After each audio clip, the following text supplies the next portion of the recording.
Imigani igice ca mbere.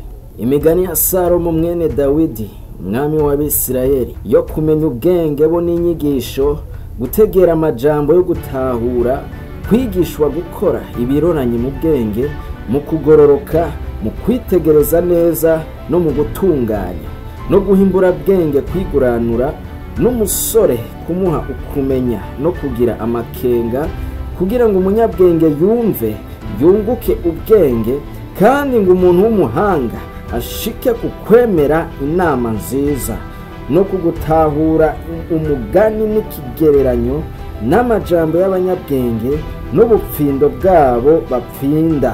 Kuba uhoraho niko tanguriro ryo kumenya, ariko ibipfu bikengera ubwenge n'inyigisho. Mwana wanje, umva inyigisho ya so, kandi ntutibwirizwa rya nyoko, kuko bizokubera umugara w'ubuntu mu mutwe n'imigufu mw'izosi. Mwana wanje, abanyavyaha nibakosha ntukemere, nibakubwira bati ngwino ujane natwe tujyanire kwica, dutegere mu mpisho uwutagira igicumuro atanyanduruko, tubayongobeze nk'ikuzimu bakibona, ari mirava nk'abamanuka baja muri rwagobo. Tuzoronka ibintu vyose vy'igiciro kinini, tuzokuzuza amazu yacu isahu, enda fatikanya natwe twese tugire umufuko umwe. Mwana wanje, ntuzugendane nabo mu nzira, ubuze ikirenge cawe inzira yabo, kuko ibirenge vyabo vyirukira gukora ikibi, kandi bihutira kuvisha amaraso.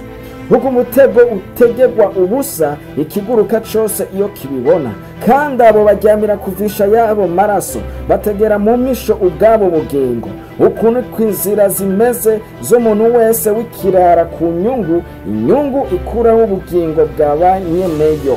Bwenge arangururira ijwi mu nzira, ashirira ijwi hejuru ahiyaguye, asemerera ku nama aho bakoranira, mw'ishikiro ku marembo no mu gisagara niho avugira amajambo yiwe ati, yemwe bijuju, muzogeza ryari gukunda ubujuju, n'abacokoranyi guhimbagwa no gucokora, n'ibipfu kugirira urwanko ubwenge? Muhindukire kubwo kwihanikiriza kwanje, raba nzosuka impwemu yanje kuri mwebwe, nzobamenyesha amajambo yanje, ko nabahamagaye namwe mukanka, nkabakura ntihagire uwubibabara, mukagaya inama zanje zose, mukanka kwihanikiriza kwanje. Nuko nanje nzobatwengera mwijigo mu gihe c'ivyago vyanyu, nzobitamba ku muvyimba, agatengo kabafashe, agatengo kanyu kabafashe nk'igihuhuta, ivyago vyanyu bibazingazinze nk'agashururu, guhagarika umutima n'ubusinzikare bibashikiriye. Niho bazonakambira ariko sinzobishura, bazondondera ubudahumeka ariko ntibazombona. Nuko kuko bagiriye urwanko ubwenge, ntibahitemwo kubaha uhoraho, bakanka inama zanje, bagakengera ukwihanikiriza kwanje kose, nico gituma bazorya ku vy'inzira zabo zamuje, bazohaga akazikira kabo ubwabo. Gukomanaza imitima kwimbura bwenge kuzozica, kandi ukugubwa neza kw'ibipfu kuzobihonya.